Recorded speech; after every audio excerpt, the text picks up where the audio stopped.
repeatedly using the same way, A from um, Rn to R. Maybe I will stick with N or something else. I will decide later. As at the time being, I will keep Rn, and I'll keep maintain this Rn in future too. Let us stick with Rn as of now. Uh, is called an affine function.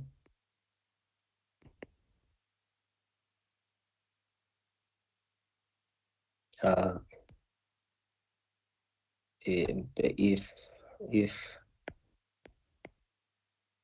it can be expressed as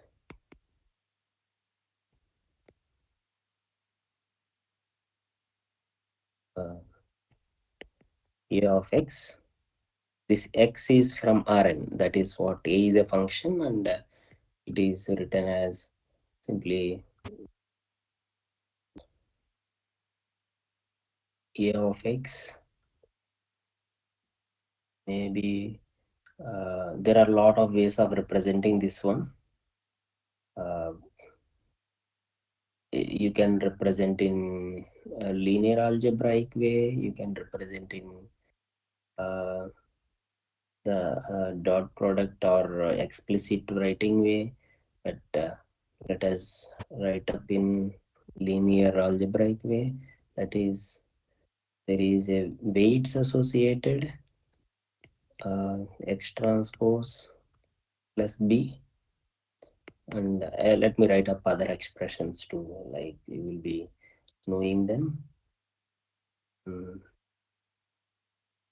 This one can be seen as uh, sum of I equal to 1 to n.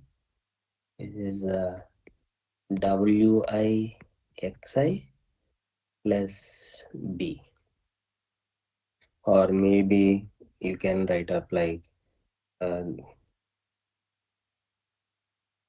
w dot x plus b, or maybe some places you could see uh, w,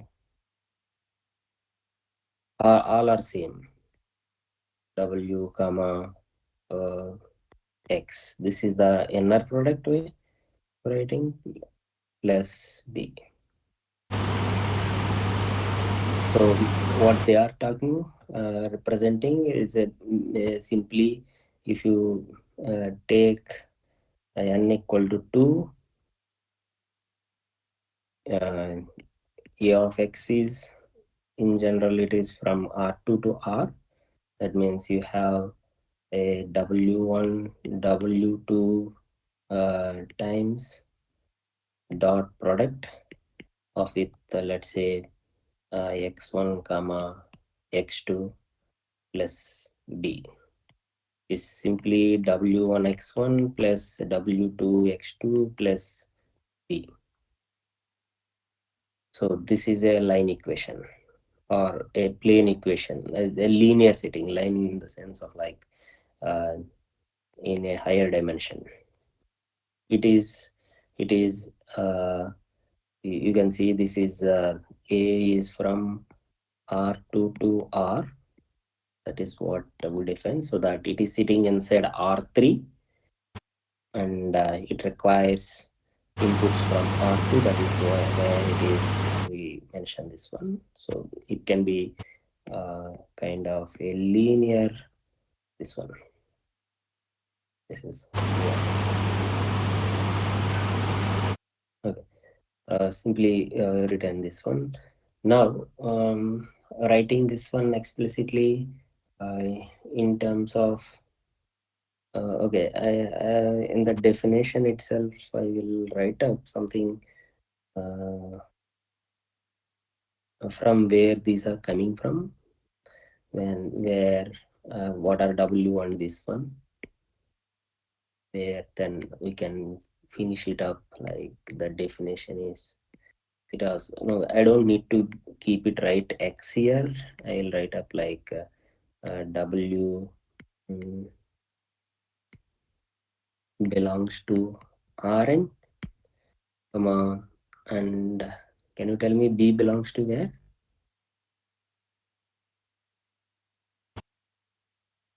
R, sir. Yeah, B belongs to R. That's right.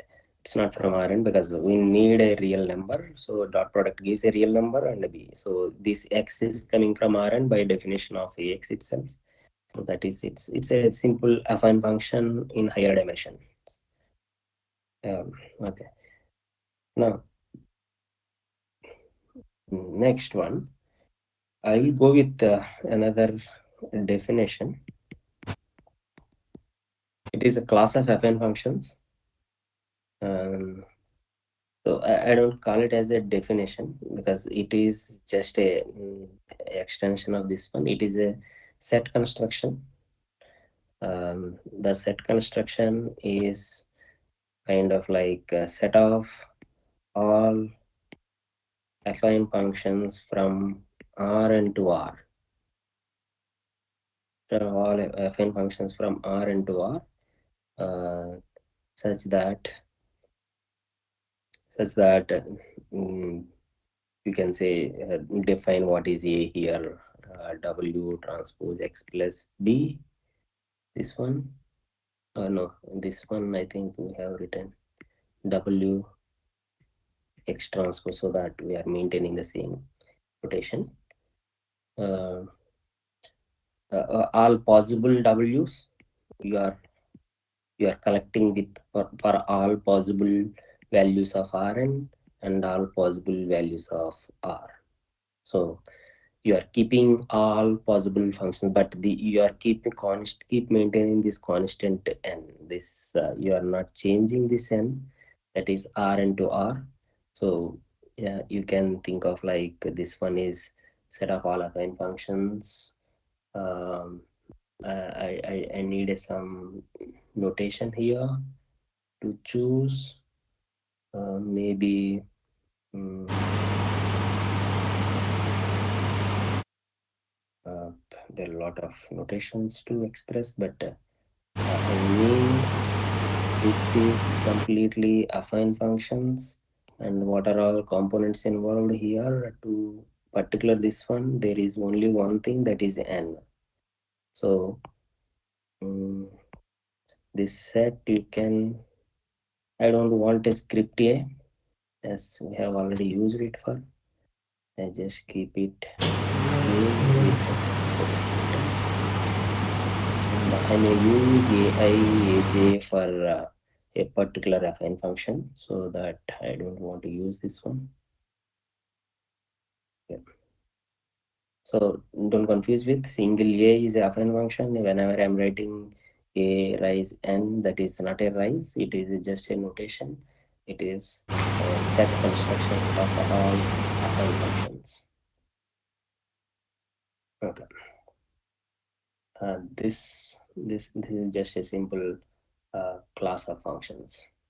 So like this one is actually uh, a simple, usually in neural network language, this piece of AX is called a computational unit. But I will writing them up like expressing this one. Let us draw this one, how it is. A of X, simple A of X. It is taking the inputs from the Rn,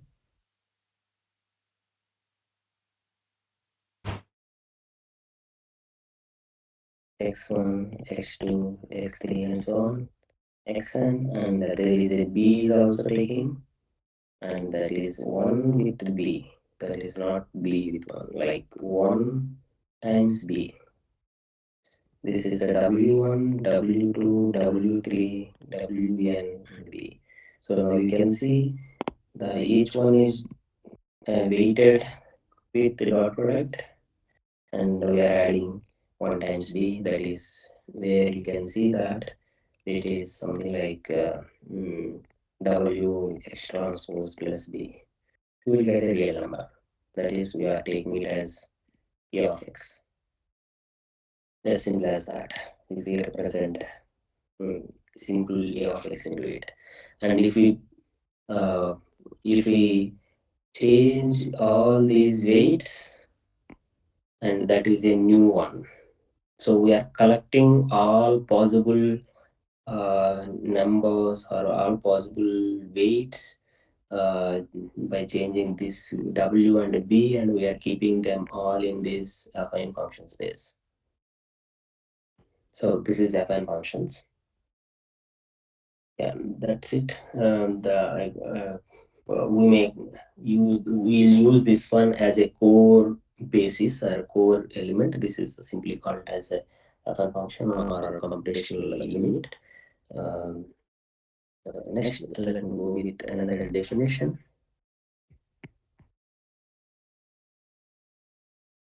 This actually here I will define the mathematical way of expressing a simple neural network.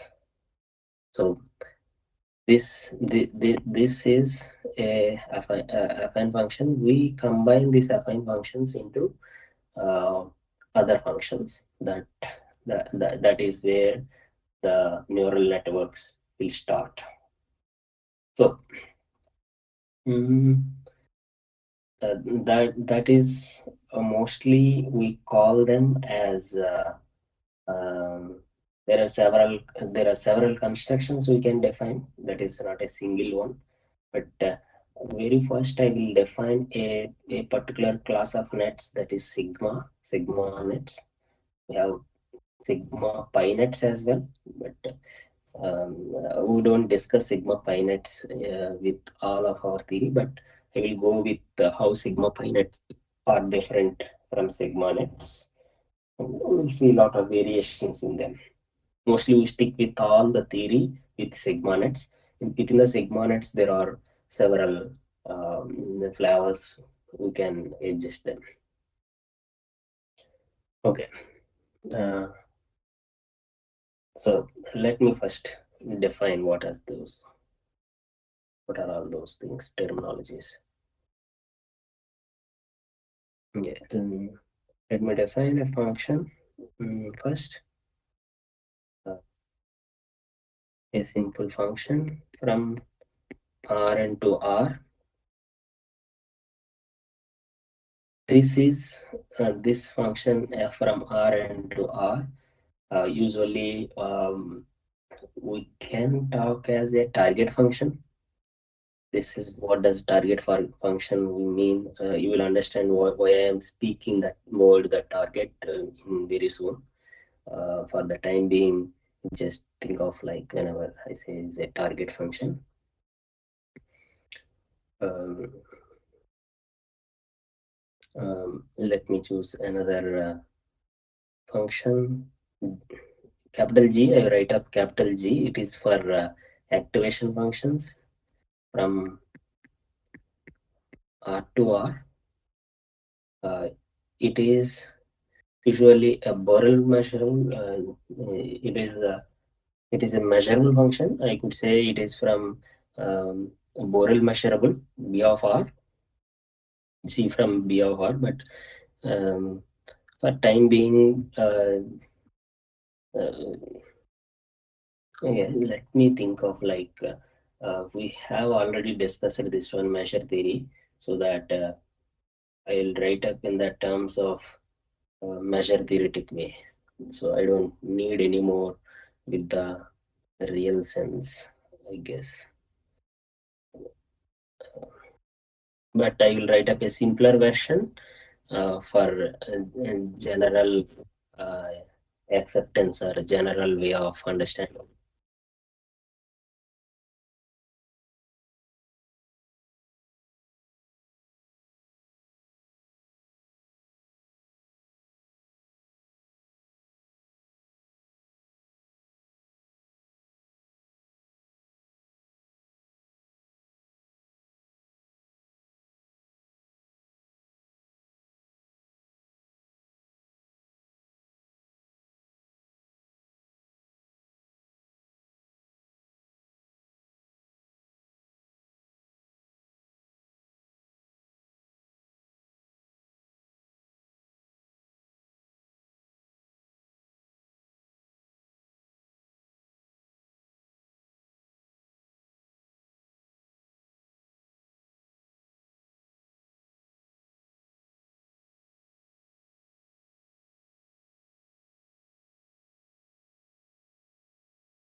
Hello, we can't hear.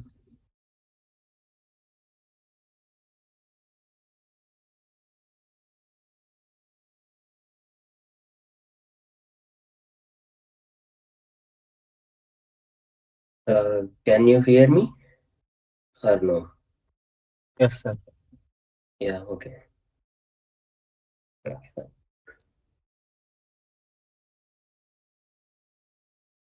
Yeah, the class of functions, the class of functions, um, I'm directly writing this class of functions set of all functions um, from R to R such that this f of x is simply a linear combination of mm, that is a linear combination of the I need to add up some weights here. Mostly I choose W, I have already being used there, so I will use some betas. So beta I uh, G of A of X, this AI of X. Okay, and this is from I is from let me say 1 to K.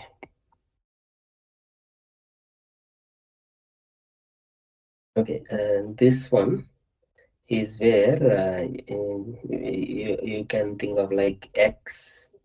This is, I think I am wrong. This is R and R into R. The function is from R into R. So AX is affine function where this is taking the Rn input and applying affine function. On top of it, there is a Borel measurement function, and we have various such pieces. We are joining with k pieces with k beta i's and linear combination of all of them. That is what this function is described. So this is in the set description. So I will keep writing all the terminologies. What are those? Like these beta i's are belongs to real numbers, and the AIs were belongs to from AN. This is from this collection. Anyone set from this? This is what I'm defining it for. This class of functions of this kind, this structure, I will slightly move here, and this I notate this one as is as sigma of G equal to this one, and I will keep mention there is only one parameter which is always referring as like an. It is sigma n G, so that n is the thing, the input space where the access we are taking it is constant from the n dimension. That we are not varying it. That is what important is. Uh, what is important here, and of course there is one more here, that k, how many linear combinations we should choose, that is also it is varying, so that I need to keep add them. That is k equal to this one, 2, 3, and so on. You can say k belongs to natural numbers. You are varying it. K belongs to natural numbers infinitely. Now tell me, what is this sigma n of g? It is a, you can see all functions from Rn to R of this nature. So how this nature is there? This one, this is simply if you pick up one element from this sigma ng, the collection, how it look like?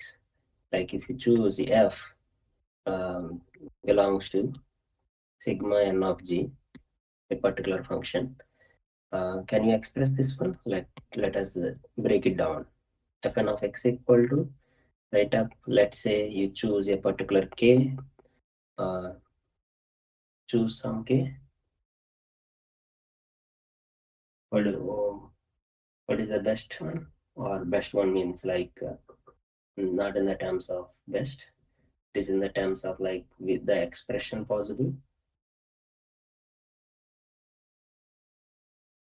And you choose 2, let's choose k equal to 2 and beta I g of ai of x. Okay. So how do you express this one? This one is beta 1 g of a1 of x plus beta 2 g of a2 of x.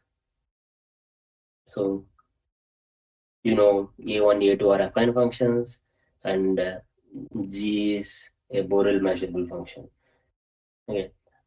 So then now if I wanted to express f explicitly in these two little pieces, and the result is from the real number. So how it is, like you can think of like p1 g of g g. You can write up other way expression. I don't want to mention that.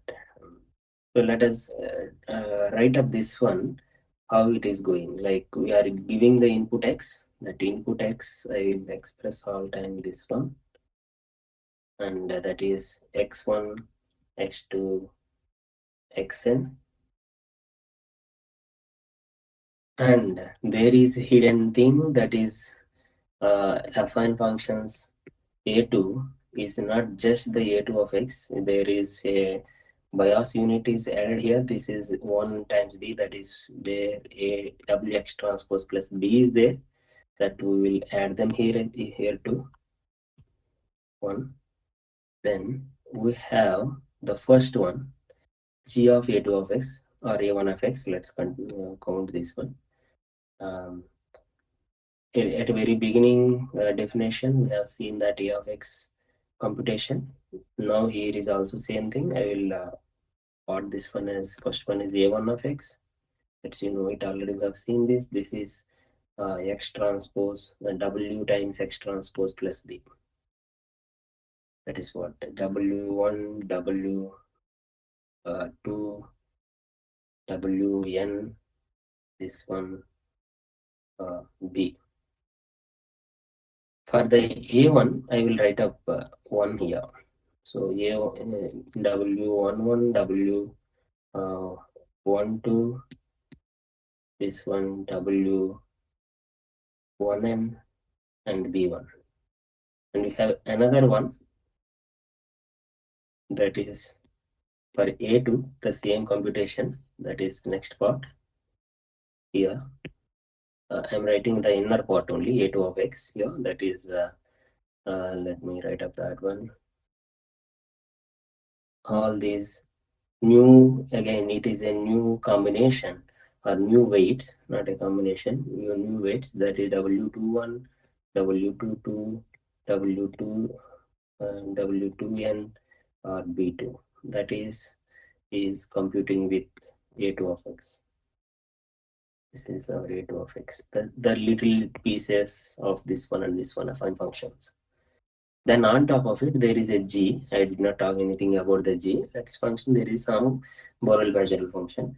For time being, don't think of too much on Borel measurable. Let me take it as a continuous function. Every continuous function is a Borel measurable. So now, if you apply this one g on top of this one, that will come up as g of a1 of x. This first part of computation is simple affine, and then on top of this one you are supplying a of x into g, so that it is computing that g of a1 of x, that is a composition of uh, g with a. You are applying g on affine. Let's say if you take g of x equal to x square, g of x equal to x square, then your a of g of x usually comes like w x transpose plus b whole square. That is how it comes into the place. Okay. That is, you know it already how composition works. Now we are added them up, like it produces a real number and it produces a real number. They will get add up and gives our f. And addition is with another two more weights, that is beta 1 beta 2. They are just adding them up with the output coming out from this computational unit is with beta 1, this computational with beta 2. This is simply a function. So hereafter I don't write this one in future too. So whenever I am writing this one or this notation, this sigma, or just simply f from this sigma g, means you should understand this is entirely in your imagination, so that you, if anything, any function f, and just write f belongs to sigma g, that means like you should immediately, if I change g with some other x square or a x cube or something like 1 by x or something, no matter whatever g, then immediately it is applying everywhere the same g, and it is producing some kind of this one. This is how these sigma nets are there. This a particular element f belongs to sigma g, whatever you choose, that one we call it as a neural network. It's not just for the sigma ng. If it is any kind of class of, so it is a one particular class I have defined. This is not the collection of all neural networks. This is a simple neural network with single hidden layer. That is what we say, what I mean by single hidden layer. This one is the hidden layer. If you write them all that computational process from piece by piece from left to right like this, you have a input layer, that is where you are passing all your inputs, and the computational units by using affine function and applying the Borel measurable function g, that how many such things are you are using here. In our case we use two, but in general it is arbitrary large. So this one is hidden layer, and last one is output layer. This is how the neural network terminology, whenever you see number of hidden layers, that means this is what here. This is a single hidden layer network, where we are using sigma g. That is that's what single hidden layer neural networks. This is f from sigma g. So now you define like uh, multiple multi sigma, like write up a definition for you as an exercise. Maybe we will discuss further tomorrow. Or mm, uh,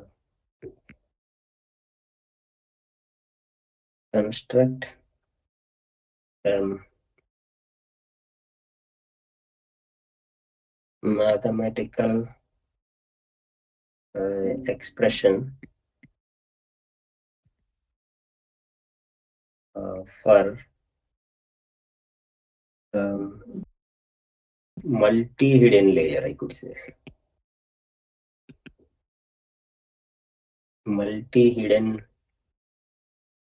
layer. Uh, and what names we have used here? The class of functions. Yeah. Multi hidden layer class of functions.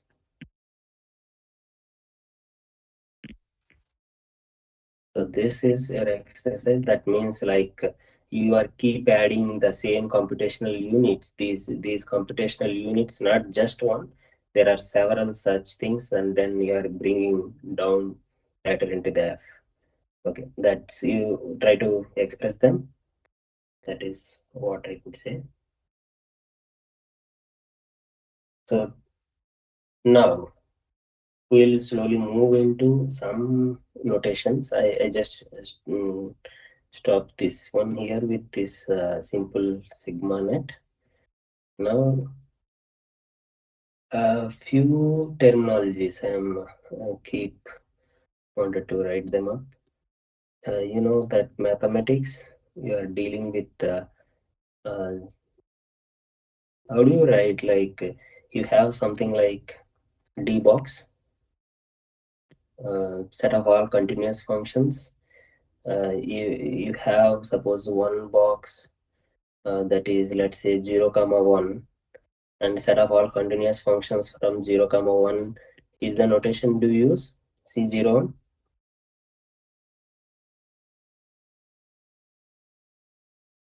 that maybe like this.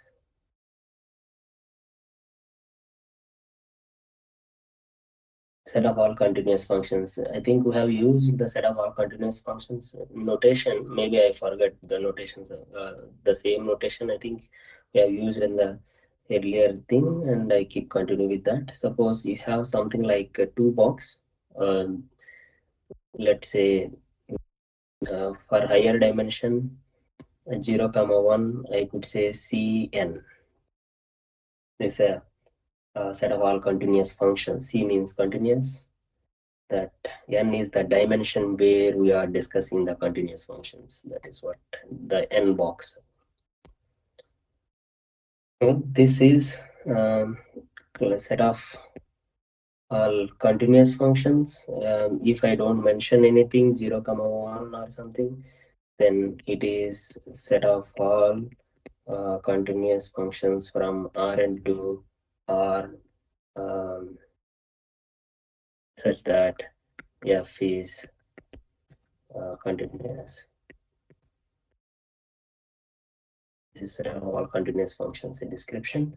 And another one more measurable functions that I write up m n, the set of all measurable functions f from Rn to R, C for continuous, M for measurable. That's where you can think of that, such that f is of course I'll write up the measurable from Borel set. Borel measurable. We have already seen this Borel uh, measurable functions. Okay, these two set of functions we use um, to describe a lot of other things from the sigma of G. Okay, this sigma n of G, not R, sigma n of G, because we are using the n-dimensional space sigma n of G. Okay, so very good so far. We have officially defined a simple a single hidden layer neural network, and a particular neural function, how it is. The set of this defines all neural networks of the single hidden layer, a single, I could say simple or single hidden layer networks from Rn to R. This is this one. Like now, uh, think on some questions or technologies or so why we are discussing this one? Whenever I say nf from belongs to sigma n of G, this is a neural network. The neural network of this kind, big network.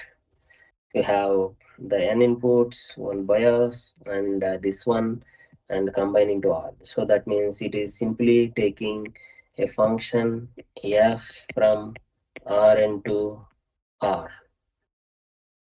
And I have another one more question too. This one, this exercise for you.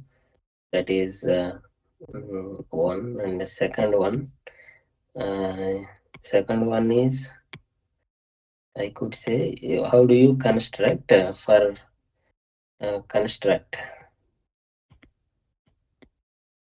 construct class of functions, mm, class of functions like this sigma nets, uh, class of functions f from Rn to Rm. Yeah, this is how do you define them in a mathematical way, like sigma n. Now you can name it something like sigma n comma m of g.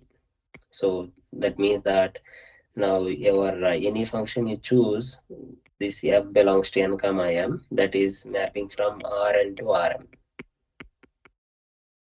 So using this same kind of vocabulary or same kind of pieces, and you try to construct this set structure RNM, sigma NM.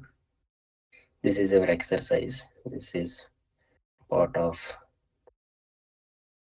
hmm, Okay, this is one and two. Now, what I am coming back to this one, we'll address. We'll address this one. Mm, this will stay for a long time on this sigma energy, and we'll discuss a lot of uh, things what it is doing. You might have already seen this one. Why this one sigma energy is the neural network of single hidden layer, and it can be applicable for in multi-linear. Whatever I am discussing on this one, it is applicable for the same classes for this one and this one too. Only there are extensions of this one, that is Rn to Rm, and one other one is multi hidden layers. Okay. Now few points. Now tell me, do you stick with me until this? Uh, have you have an experience of this, say, these functions from Rn to sigma nets in computational way in computers? Maybe you might have used um, what is called PyTorch, or maybe Keras, or something like TensorFlow, or maybe something, a lot of other things were there, but these two are popular ones. So you may have written something like nn dot sequential, like this one. You might have keep some arguments passing, like um, mentioning what is the number, or what is the g, the like maybe ReLU or sigmoid or something. You may have already written this one, where you are mentioning the dimensions from which space to which space, and how many hidden layers, how many hidden inputs are required. All these things you are mentioning here. So it is basically, that is nothing but you are picking up this f. So let me know from you that the have you seen any of these PyTorch or TensorFlow of these kind of function exploration? Last time I think we have defined our own thing, but I'm just asking. Hello. No, sir. I have not experience on PyTorch and TensorFlow, sir. Last Okay. time, whatever you have studied, that's Okay. So yeah, that's fine. Like, so I strongly recommend you to go through some PyTorch or TensorFlow, any of your kind. Mm, because we don't go with the code here, because this is not at all code. These are just modules. You just bring them up. PyTorch, either whatever you like it, TensorFlow. My pickup is PyTorch. You can choose any other thing. So you just get a neural network, because you don't need to install them, or if you can install PyTorch within our systems, and look at the articles, the PyTorch, um, like how to import a neural network. Simply NN sequential. There are this is not just the NN sequential. There are a lot of other ways of say, ways of picking up that neural network. You I strongly urge you to, so that what is happening, what we are doing here, f belongs to sigma nets and all, then you are have a parallel connection with some of the package. So whenever I do give the mathematical exercises, so you can try them those mathematical exercises parallelly with the coding. So you will be understanding how math and how coding are related, how theory speaks, how coding speaks. You can compare them. So this is my requirement from you, that take any of one, let's say PyTorch. Even if I want to talk, I'll talk in the language of PyTorch. So please do this task. Maybe that's up to you, because I do not take that this coding things into the theory class, because we don't have sufficient time to continue for theory as well as the coding parts. I will write them a lot of exercises, mathematical exercises. I ask them you to go through the code them. So some of them maybe I can think keep it them as an practical purposes as well, in the sense of like asking you to uh, maybe write the code and get the results. Okay, this is time now, and we'll see from tomorrow. You will be understanding the internal mechanism of the sigma nets, sigma inside, what actually these functions are doing, the things, why machine learning is mathematically is possible. That's we will discuss. Tomorrow is much interesting by discussing all the measure theory with neural networks. Okay, right. See you until tomorrow.